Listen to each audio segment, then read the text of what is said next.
Olá, meus irmãos. Boa noite a todos. Boa noite, meus queridos.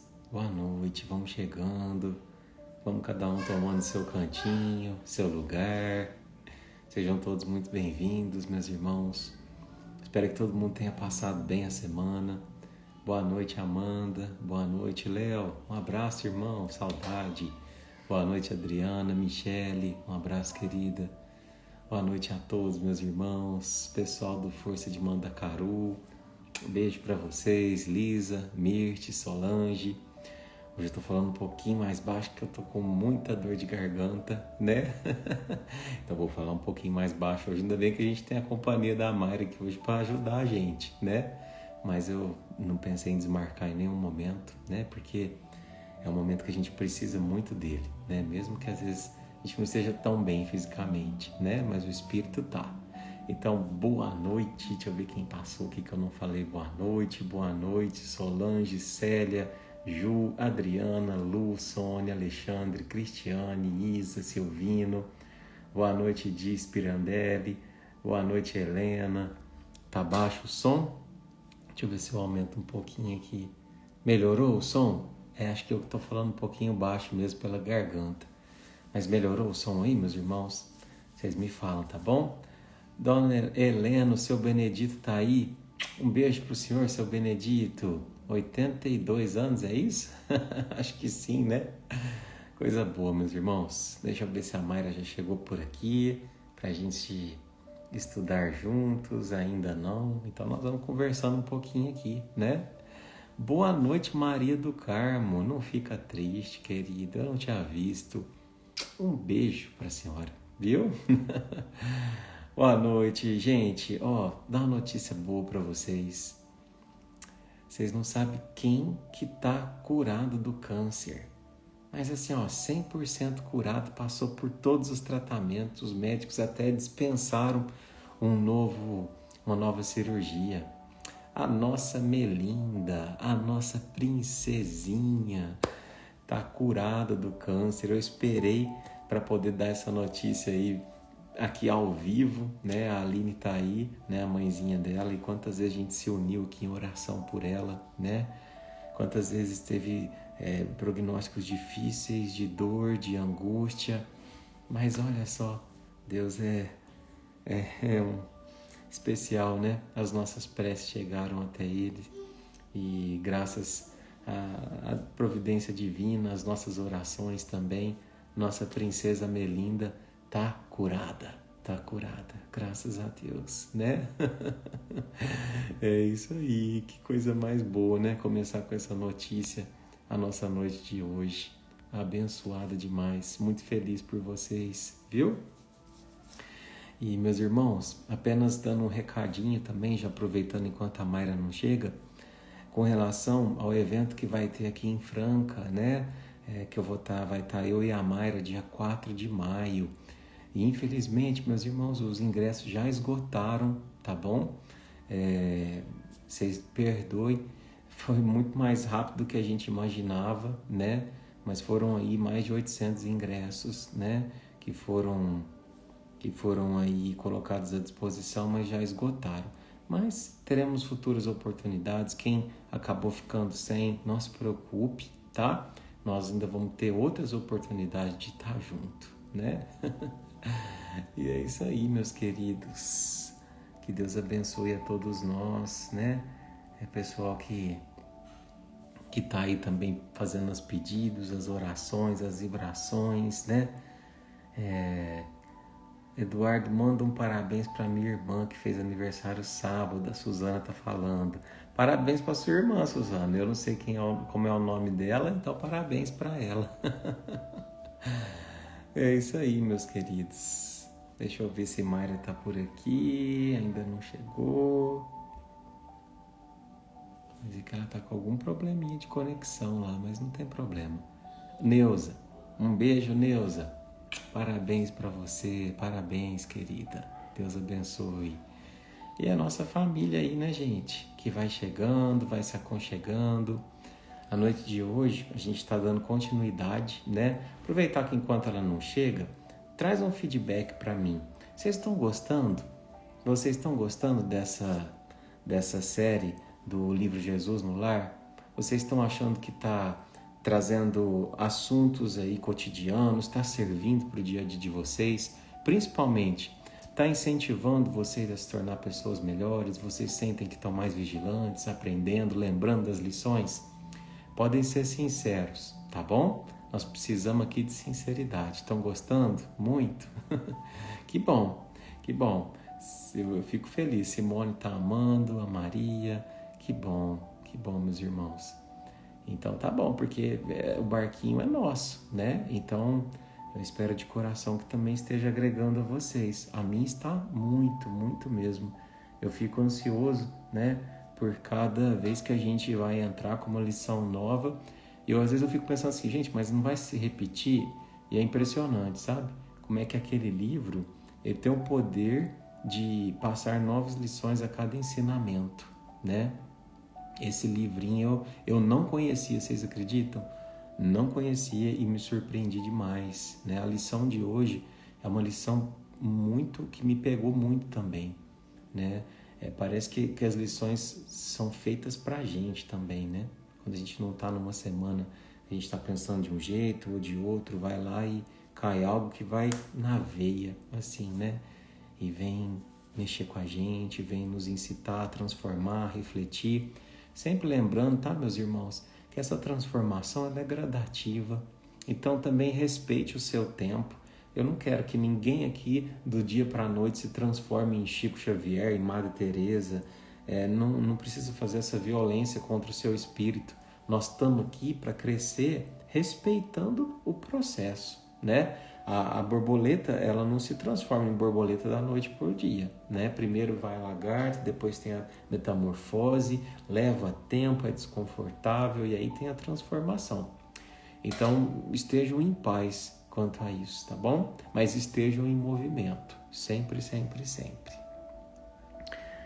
Mayra não entrou ainda, eu acho que eu vou começar, né? Às vezes ela teve algum probleminha de conexão por lá e nós precisamos aqui começar com a nossa live, né? Com as nossas vibrações. Daqui a pouquinho ela entra por aí e tá junto com a gente, se Deus quiser. Meus irmãos, então vamos lá?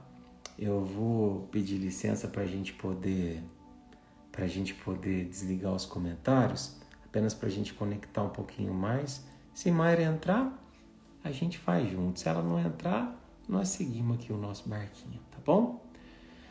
Hoje, excepcionalmente, eu não vou cantar, tá? Porque a garganta tá muito ruim. Eu não tô com febre, Fábio, graças a Deus. É só a garganta mesmo que... É porque aqui em Franca, eu não sei como é que tá aí, mas tá aquela coisa assim, ó, faz muito calor e de repente faz frio. Então, sabe aquela coisa de ar-condicionado, saindo, chegando? A Mayra acabou de chegar. Então, é só dor de garganta, graças a Deus. Ô, irmã, chega mais que nós estamos aqui. Bora entrar no barquinho, bora entrar. Boa noite, comadre. E aí? Boa noite, gente. Eita, nós. Achei que você tinha perdido o barco, é. Não, não, de jeito nenhum, de jeito nenhum. Fique em paz, tá brincando. Irmã, como é que você tá? Deus Tá me livre, tudo estão bem? dizendo aí que a Mayra canta no seu lugar. Se eu cantar, acaba o barquinho, gente. Eu também acho que hoje ela devia cantar, né? É um pelo outro aqui, não é verdade? Hoje que eu tô com dor de garganta, não é? Já pensou? Irmã, você tá bem? Tá tudo bem por aí? Tá tudo bem, Edu. Só umas notícias ruins aqui de perseguição logo antes da live, mas aí, é tocar, é Ah, tocar. então a mensagem de hoje é também para te fortalecer diante disso, né? Vamos seguir em frente, querida. Hoje, como eu não vou fazer a prece cantada, você quer fazer a oração inicial? Você prefere que eu faça? O que que você prefere, irmã? Acho que você faz a oração inicial hoje, e aí eu vou ler, não é? Isso. Então vamos lá. Meus irmãos, eu vou pedir licença, tá? Para a gente desativar os comentários. É só para a gente poder concentrar melhor, viu? Não é porque a gente não quer dar voz a vocês, não. É só para a gente se concentrar. Então, nesse instante, eu vou pedir para que cada um aí no seu lar se sente numa posição confortável. Eu vou pedir para que nesse instante você possa respirar fundo, acalmando seu coração, que às vezes viveu um dia turbulento, que às vezes atravessou notícias que não foram tão agradáveis. Algumas delas te desanimaram, outras te enraiveceram, outras te entristeceram. Mas esse momento é o momento de se fazer uma faxina. É o momento onde o nosso espírito vem à tona, em detrimento do nosso ser. É o momento em que a gente desmaterializa e deixa as coisas do mundo de lado, nessa personalidade transitória, meus irmãos. Na ciência de que a gente está aqui só de passagem. Então as coisas que aqui vão ficar, depois que a gente for embora, a gente olha para elas, a partir desse momento, um olhar secundário. O nosso nome, o nosso ser, as nossas relações, os nossos bens, o nosso status, tudo isso vai ser deixado para trás. Então, nesse instante, o nosso olhar é sobre o nosso espírito, meus irmãos, sobre as virtudes conquistadas, as dificuldades ainda vivas, aquilo que a gente vivencia, experiencia, aquilo que é testado. A cada vez que a gente atravessa um momento de dificuldade, ou na analogia do barquinho, a cada vez que uma tempestade se faz, porque não é sobre a tempestade, é sobre o marinheiro, é sobre como ele supera essa tempestade. Então, nesse instante, Mestre Jesus, o Senhor que guia o nosso barco, o barco de nossa vida, nesse instante a gente eleva o pensamento até o Senhor e te agradece do fundo da alma pela oportunidade de desde já experimentar o meu coração se conectando ao seu. O Senhor que nos conhece, o Senhor que nos olha, o Senhor que nos sente, que nos perdoa pela nossa pequenez, mas que compreende as nossas falhas com amorosidade, como irmãos menores que anseiam seguir teus passos de irmão mais velho.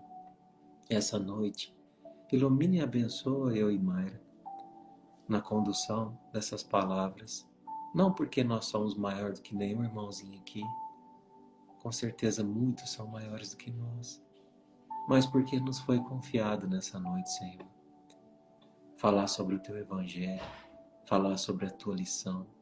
Nos dê humildade, nos dê simplicidade, nos dê desapego e faz de nós instrumentos puros, guiados pelo teu amor e influenciados pela tua história. Pai nosso que estais no céu, santificado seja o teu nome. Venha a nós o vosso reino. Seja feita a tua vontade, assim na terra como no céu. O pão nosso de cada dia nos dai hoje. Perdoa, Pai, as nossas ofensas, assim como nós perdoamos a quem nos tem ofendido. E não nos deixeis cair em tentação, e livra-nos de todo mal, hoje, agora e sempre. Que assim seja.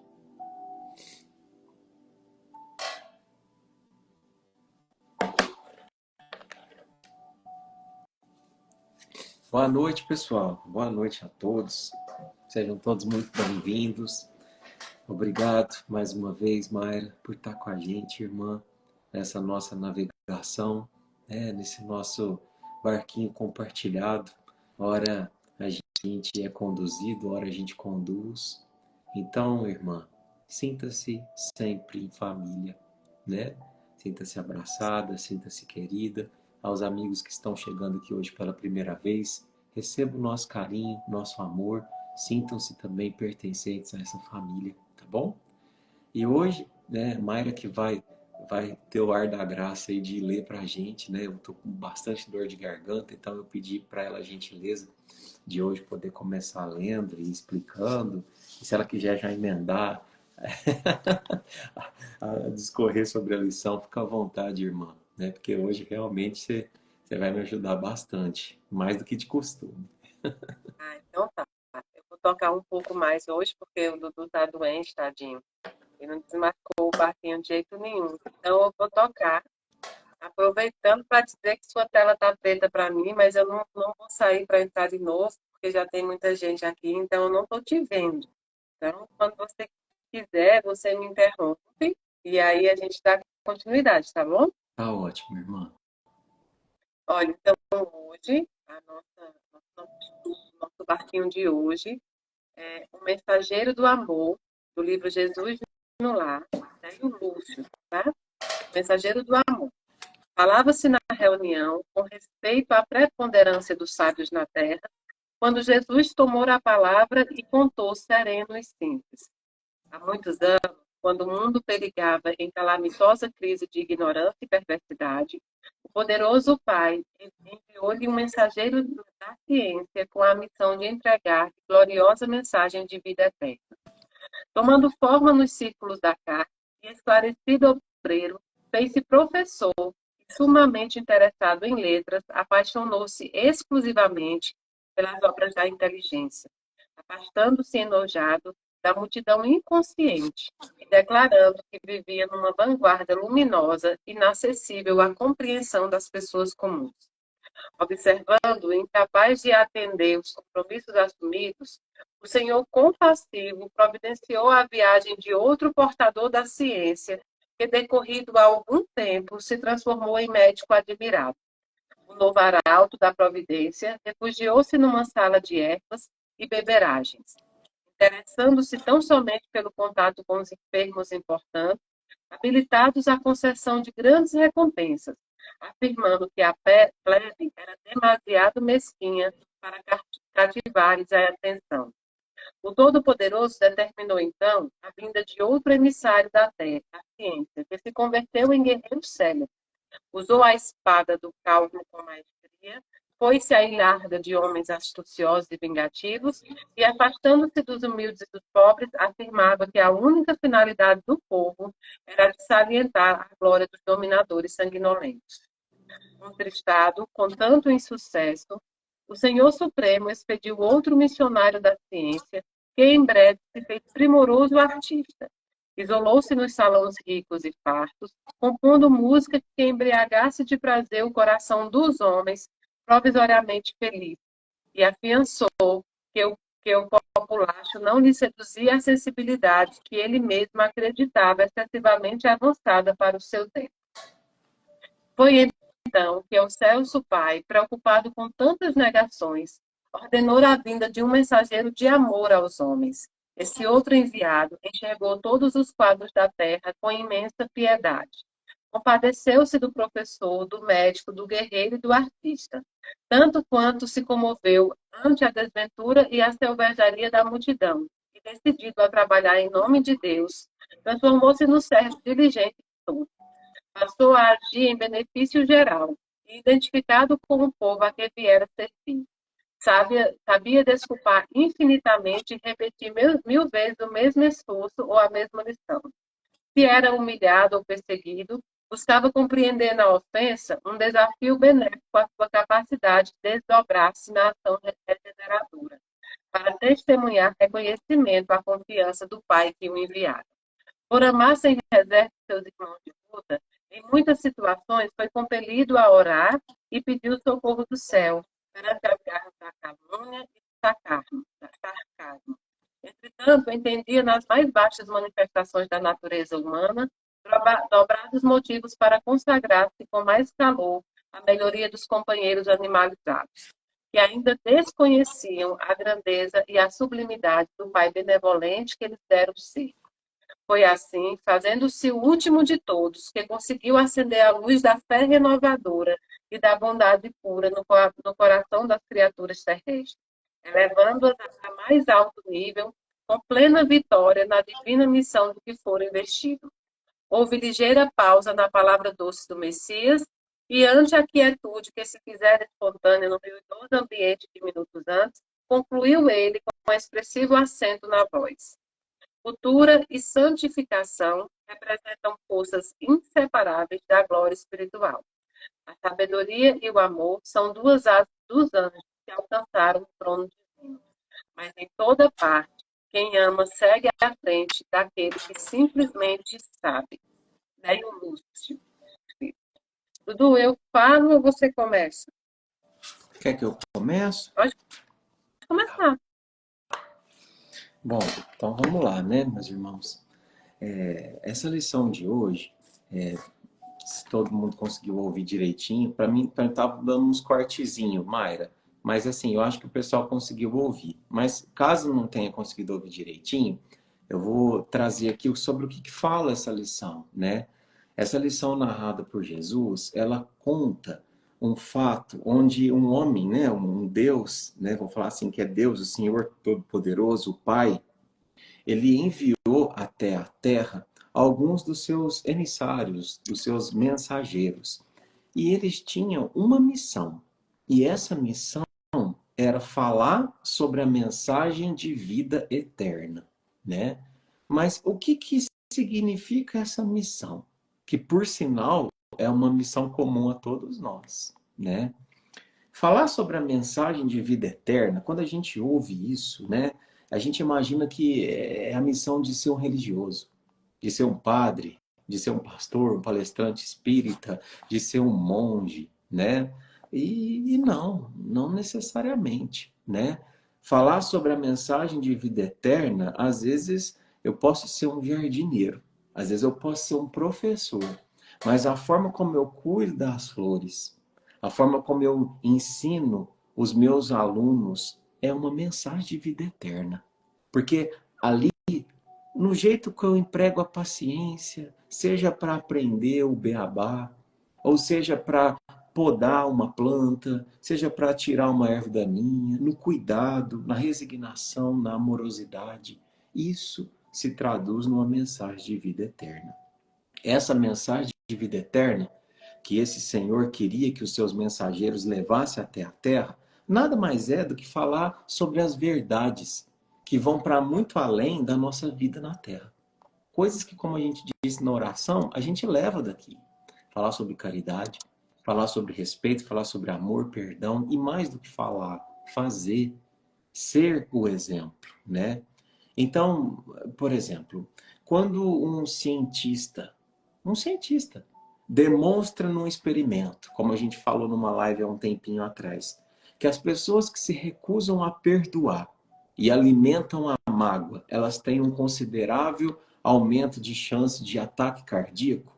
Naquele momento, ele está usando a sua faculdade ali de cientista para poder contribuir com essa mensagem de vida eterna.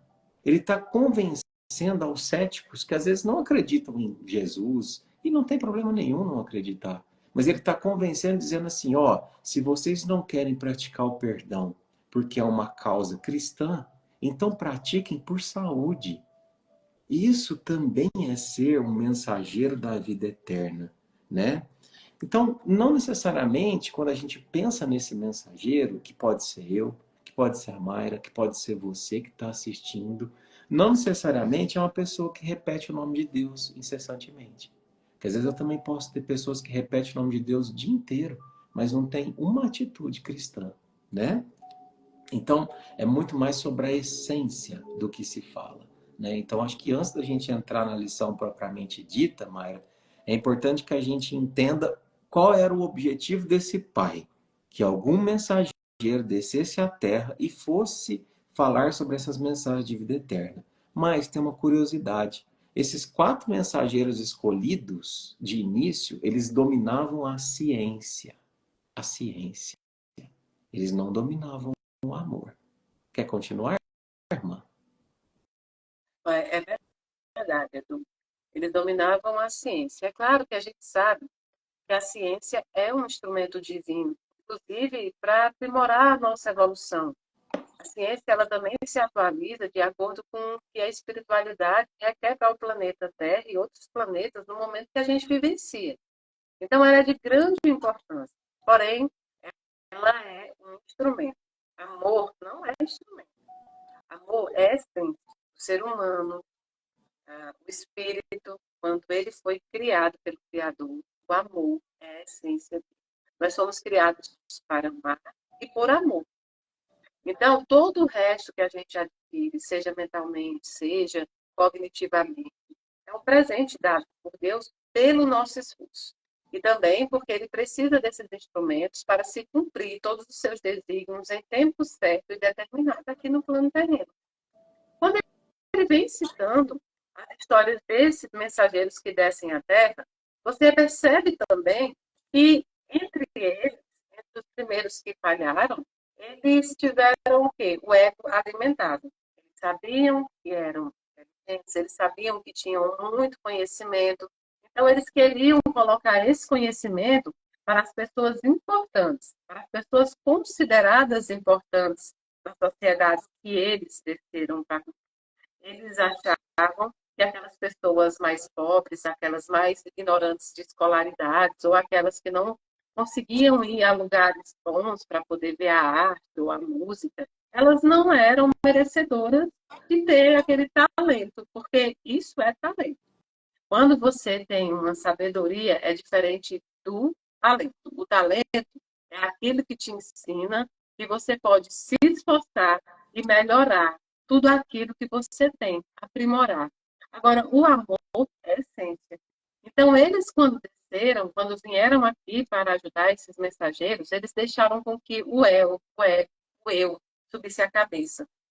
De repente, eles não imaginaram que esse conhecimento foi dado pelo mestre para que eles viessem exemplificar e ajudar as outras pessoas.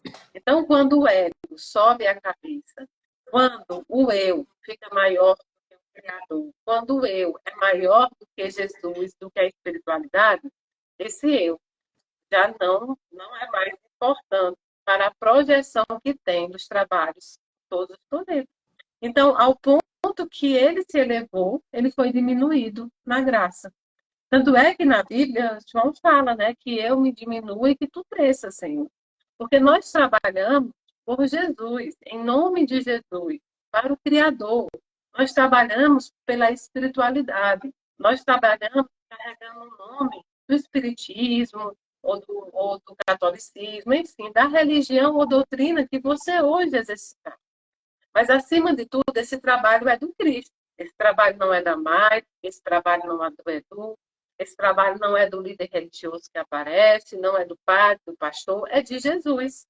E trabalhar em nome de Jesus significa não somente saber decorar as linhas de livros, de doutrina, de Bíblia, não é somente fingir ser algo que internamente você não é. Quantas vezes você conhece pessoas que aparentemente são pessoas totalmente espiritualizadas, mas que de repente, quando você conhece profundamente, você diz, não é possível.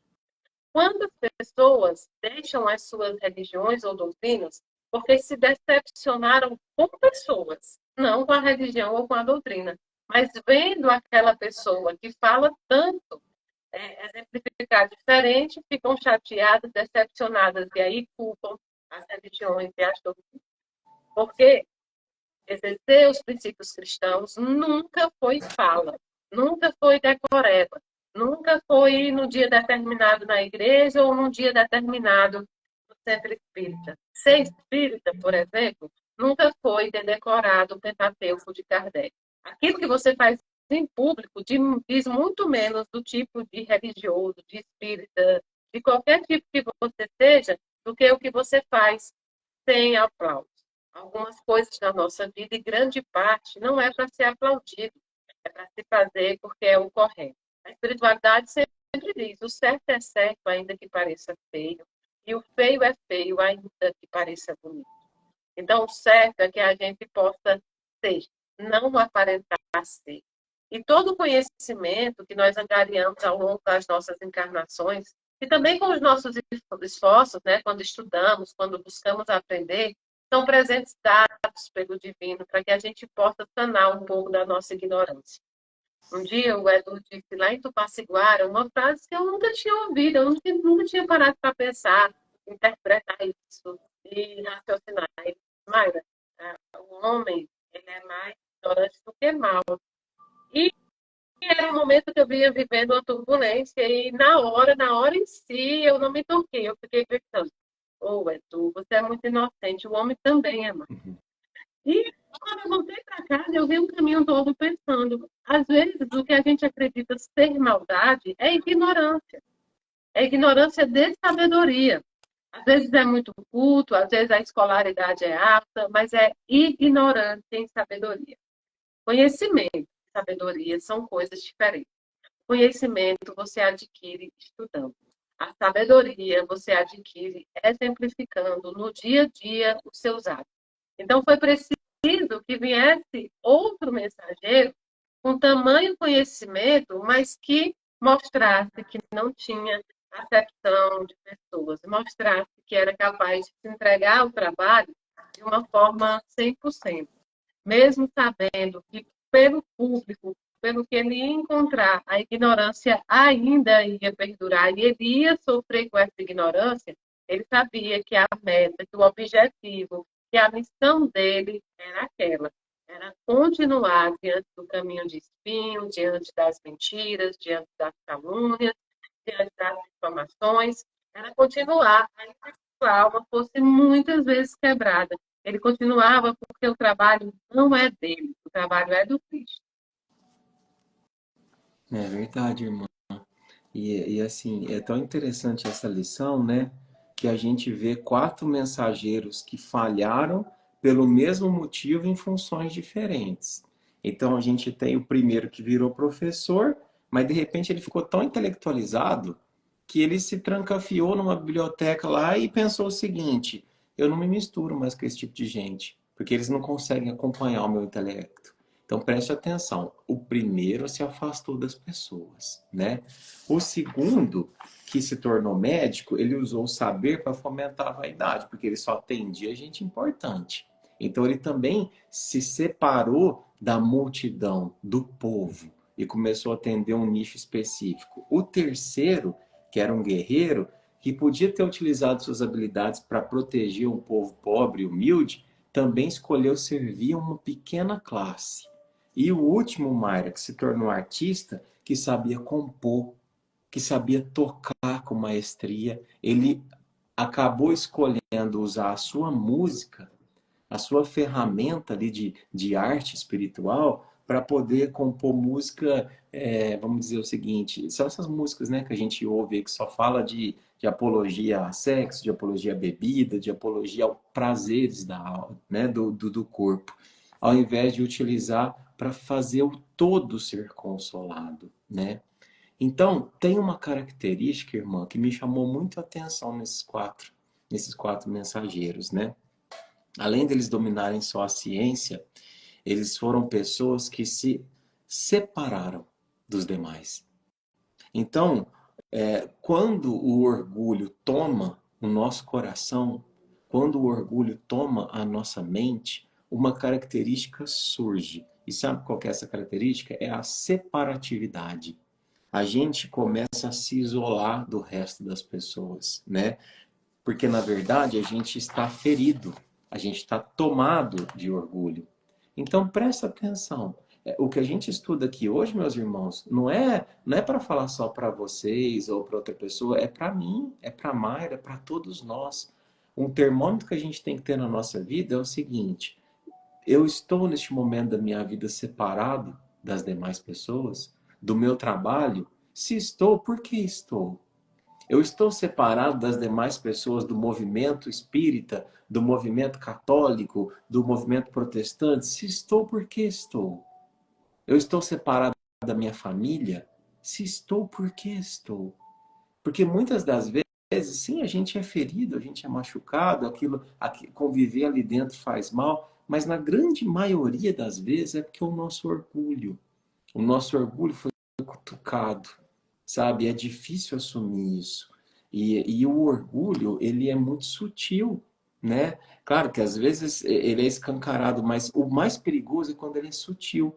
Sabe quando a gente às vezes está num grupo de pessoas, numa reunião familiar, ou numa reunião na casa espírita, e a gente às vezes fala muito bem, e aí a gente, no meio da fala, nossa, a gente esconde uma crítica a alguma pessoa que a gente está magoada, e a gente esconde aquela crítica ali numa fala, num posicionamento que faz ferir a pessoa. Às vezes só ela percebe que aquilo foi para ela. Orgulho, orgulho escondido, né?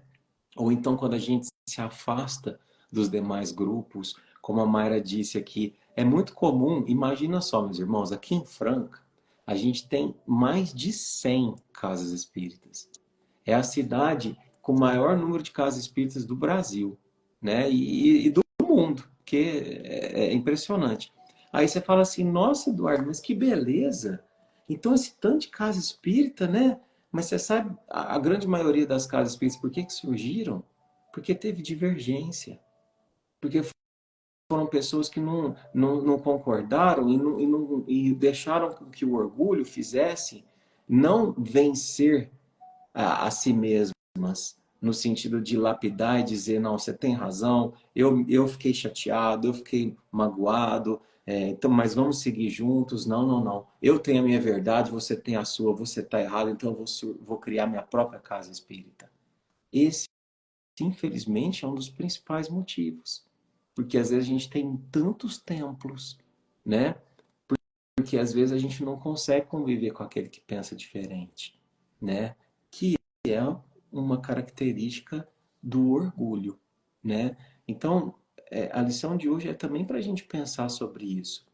Quando a gente entrar no centro espírita ou na igreja católica, eu quero dizer uma coisa: quem assina a sua carteira de trabalho ali dentro não é o dirigente, não é o padre. Quem assina a sua carteira de trabalho no tempo religioso que você frequenta é Jesus. Então não esteja lá pelo dirigente. Às vezes, claro que você admira, né? Às vezes você frequenta aí a Casa da Caridade, né? A Mayra aí, que é um trabalho lindo, mas eu tenho certeza absoluta. Em algum momento, se você frequentar por 10 anos, 20 anos, 30 anos do ladinho da Mayra, em algum momento, alguma atitude dela vai te decepcionar. Se você frequentar aqui o GMR, o Menino Barçanufo, o Primavera do lado do Eduardo, em algum momento uma atitude minha vai te decepcionar. Porque nós somos humanos. Nós também estamos em obras. Então esteja nesses lugares servindo a Jesus. É uma ausência de caridade muito grande querer que o líder, o dirigente espírita, esteja sempre na melhor sintonia possível. Ele também sofre. E muitas vezes sofre ataque, né? A Mayra falou que está aqui, acabou de sofrer um ataque e tal, mas está escolhendo estar aqui.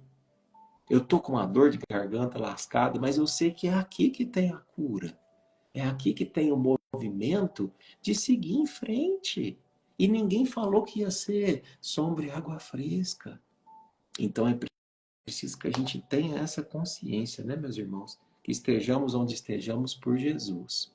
E eu queria, Mayra, que você falasse um pouquinho sobre o quinto missionário que foi enviado, né? Que foi um missionário que ele não dominava a ciência, mas ele dominava o amor. Quem é esse missionário, irmã, para você? Pois é, imagine, um missionário que não dominava a ciência. Foi o que conseguiu ajudar as pessoas, foi o que conseguiu tocar o coração das pessoas, foi o que veio à Terra e exemplificou e deu a sua própria vida, sacrificou a sua vida material, sacrificou a sua honra, a sua imagem, sacrificou a sua dignidade, como a gente conhece, a dignidade material, para falar de amor. Quando nós falamos em amor, é um ato de coragem enorme. Em meio a uma sociedade, em meio a uma multidão de pessoas guerreando, em meio a uma multidão de pessoas que hoje buscam todos os tipos de prazeres, todos os tipos de tudo que, por exemplo, a internet pode oferecer, likes, fama, tudo isso. E algumas que buscam dinheiro, que buscam várias coisas, vários prazeres terrenos. Amar é um ato de coragem. Amar é uma demonstração de fidelidade espiritual. Sempre que alguém fala muito sobre religião, sobre como eu sou católica, eu sou evangélica, eu sou espírita, aí alguns falam kardecista para poder diferenciar, outros falam sou umbandista, sou candomblessista, aquilo não me atrai. Me atrai o que você quiser, me atrai o seu exemplo. Eu procuro primeiro ver quem você é para depois saber. A sua religião não vai mudar os fatos se o seu caminhar não for condizente com os princípios cristãos. E esse missionário desceu, foi humilhado, torturado, pisoteado, foi caluniado. E quantas vezes a gente é caluniado, perseguido? Quantas vezes a gente está aí? Eu me lembro de quando tudo isso começou, que um dia eu liguei para o Edu, e ele falou, olha, irmã, esquece essa questão da sua imagem, porque hoje você é Mayra, mas em outra encarnação você não vai ser. Então, já pega na questão da sua imagem. E isso é muito difícil, mas eu aprendi que o verdadeiro servo vai desapegar dele, da imagem que ele quer criar, da imagem que ele tem em favor do trabalho, e sempre se levantarão obstáculos, porque o trabalho é feito para exemplificar. Então, os missionários que vêm, ou as pessoas como eu, que vêm por resgate, mas vêm para tentar mudar as coisas, e não é o mundo, é mudar a mim, é formar a mim mesmo, é um ato de amor. E amar sempre vai ser um ato de coragem. Então, você vê que quando ele fala aqui, que no final ele diz assim, ó, cultura e santificação representam forças inseparáveis da glória espiritual. A sabedoria e o amor são duas asas dos anjos que alcançaram o trono divino. Mas em toda parte, quem ama segue à frente daquele que simplesmente sabe. Você pode não saber nada. Você pode nem saber quem foi Kardec. Isso não vai interessar. Você pode nem conhecer Jesus, porque afinal, nós temos bilhões de pessoas que não conhecem o Cristo, que não acreditam e que não tiveram contato com a Bíblia. Mas temos bilhões de pessoas que ainda assim conduzem-se dentro do princípio cristão, só não sabem. Que é o princípio de amar, de perdoar, de ajudar. É o princípio que faz com que muitas vezes a gente se coloque abaixo dos outros para que a gente possa enaltecer o nome de Deus.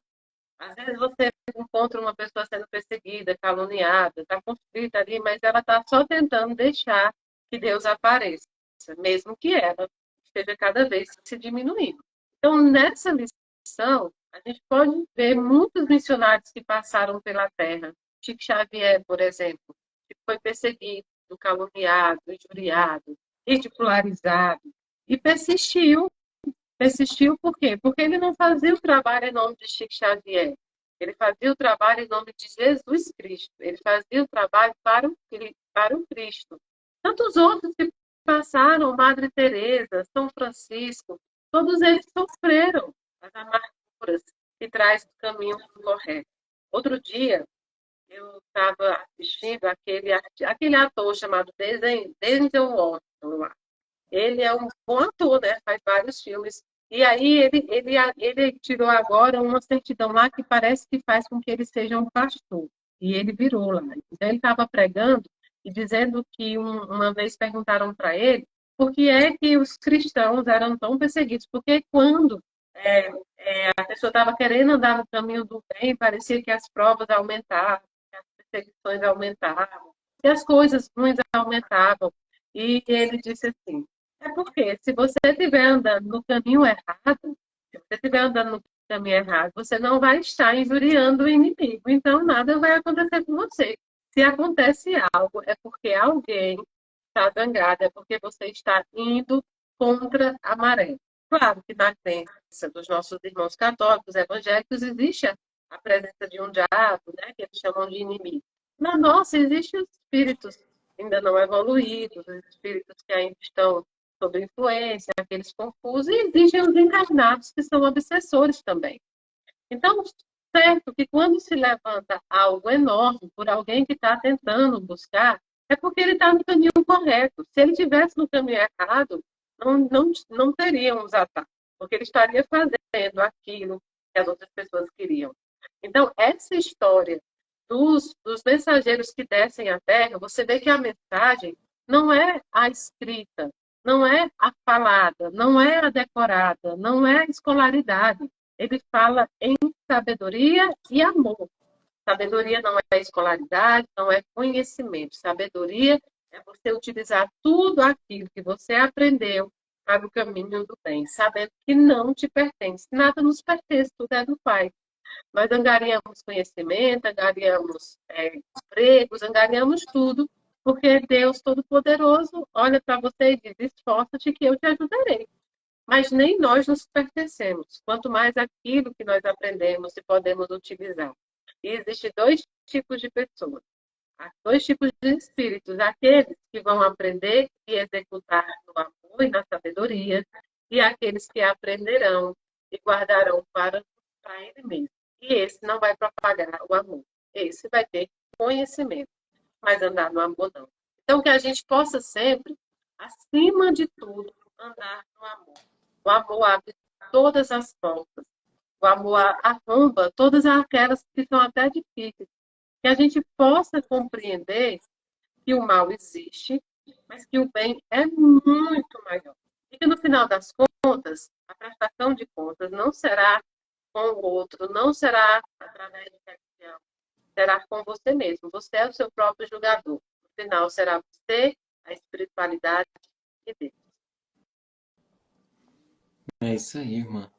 E eu gostaria de encerrar com uma pequena mensagem, na verdade, um trechinho de uma mensagem, que está lá no livro Pensamento e Vida, é uma mensagem de Emmanuel chamada Instrução, que eu acho que tem tudo a ver, Mayra, com essa frase final, né? Olha que linda essa frase, né, gente? Dizendo de novo, né?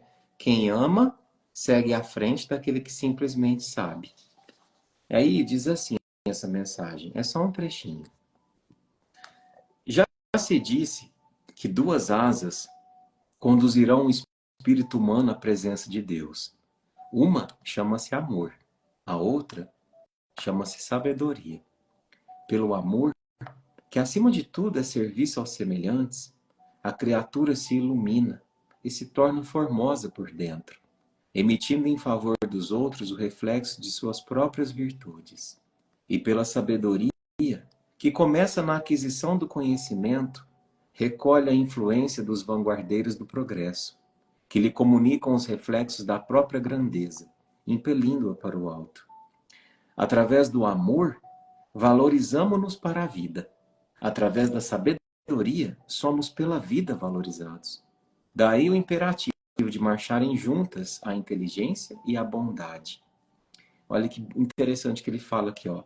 Bondade que ignora o saber é assim como o poço amigo em plena sombra, a descedentar o viajor sem ensinar-lhe o caminho. Inteligência que não ama pode ser comparada a valioso poste de aviso, que traça ao peregrino informes de rumo certo, deixando sucumbir ao tormento da sede. Todos temos necessidade de instrução e de amor. Estudar e servir são rotas inevitáveis na obra da elevação. Então, o que essa mensagem traz para a gente, né, Mayra?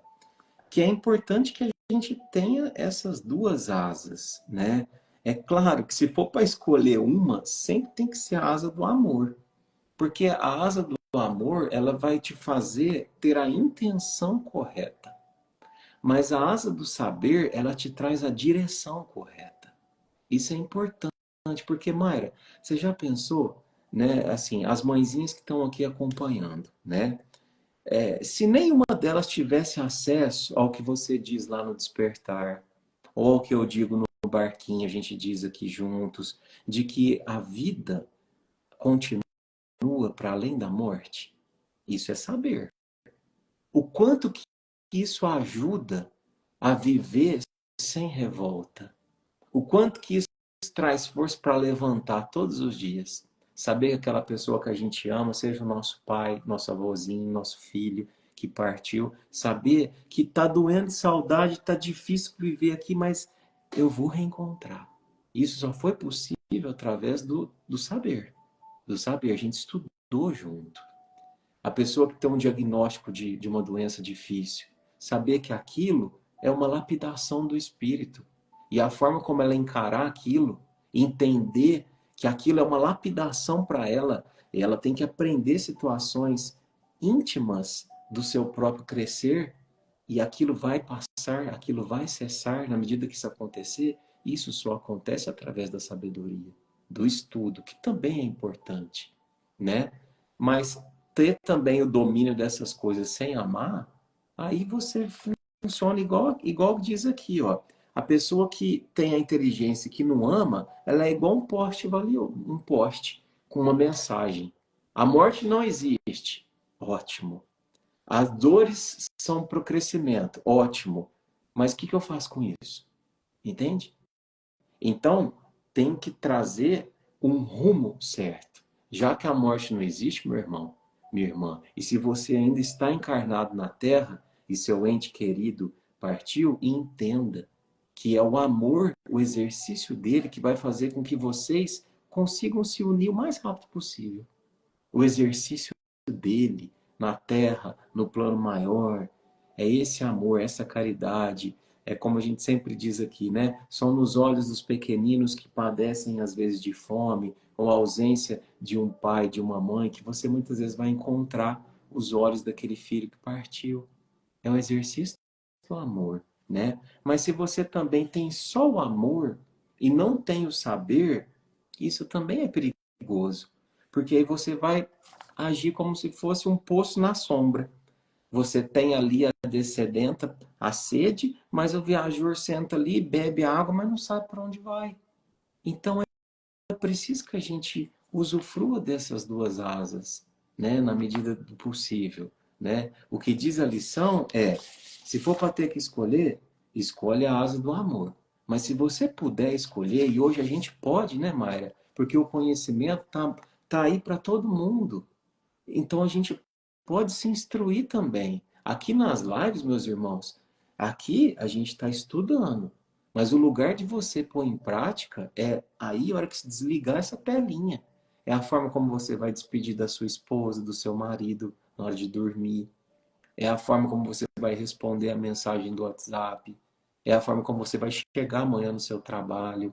É aí que é a prova prática, né? Então, eu acho que a lição de hoje é essa, né? Que a gente possa ter a sabedoria aí de conciliar o saber e o amar, para a gente ter um bom voo, né? Nessa breve viagem chamada de vida.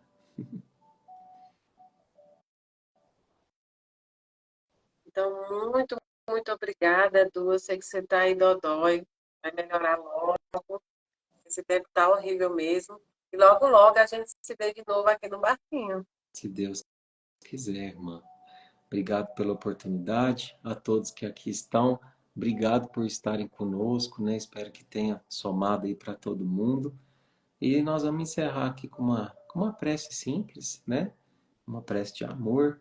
Você pode fazer para nós, Mayra? Posso sim. Então, vamos fechar os nossos olhos materiais.